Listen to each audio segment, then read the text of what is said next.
Barcode दो तरीके के होते हैं। एक होता है सिंपल बारकोड, एक होता है क्यूआर कोड। अब स्कैनर भी दो तरह के होते हैं, 1D स्कैनर और 2D स्कैनर। तो 1D स्कैनर जो होता है वो केवल बारकोड स्कैन करेगा। 2D जो स्कैनर होता है वो barcode as well as QR code दोनों चीजों को स्कैन करने का कैपेबल होता है। दूसरा होता है इसी तरीके का दूसरा 2D क्यूआर कोड स्कैनर भी आता है, 2D स्कैनर या क्यूआर कोड स्कैनर भी आता है। सेम देखने में ऐसा ही होता है, उसकी टेक्नोलॉजी अलग होती है स्कैन करने की, और उससे आप क्यूआर कोड और बारकोड दोनों आप यूज कर सकते हैं। लेकिन आपके पास में कुछ ऐसे आइटम है जो कि भारी हैं, आप उनको काउंटर तक नहीं लेकर के आ सकते हैं या फिर दूर रखे हुए हैं, तो उसके लिए आप वायरलेस स्कैनर भी यूज कर सकते हैं।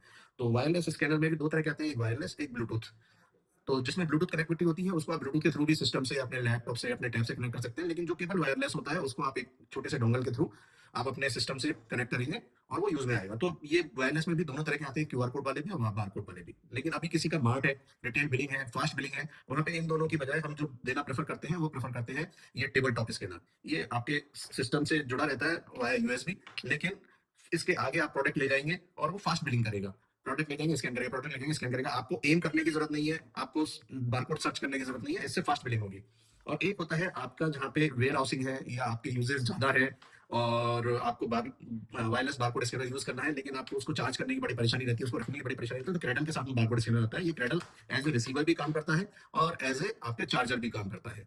और इसके अलावा और भी कई तरह के बारकोड स्कैनर्स आते हैं, लेकिन अभी फिलहाल में मैं आपको इन्हीं के बारे में बता रहा हूँ। थैंक यू दोस्तों, गुड डे।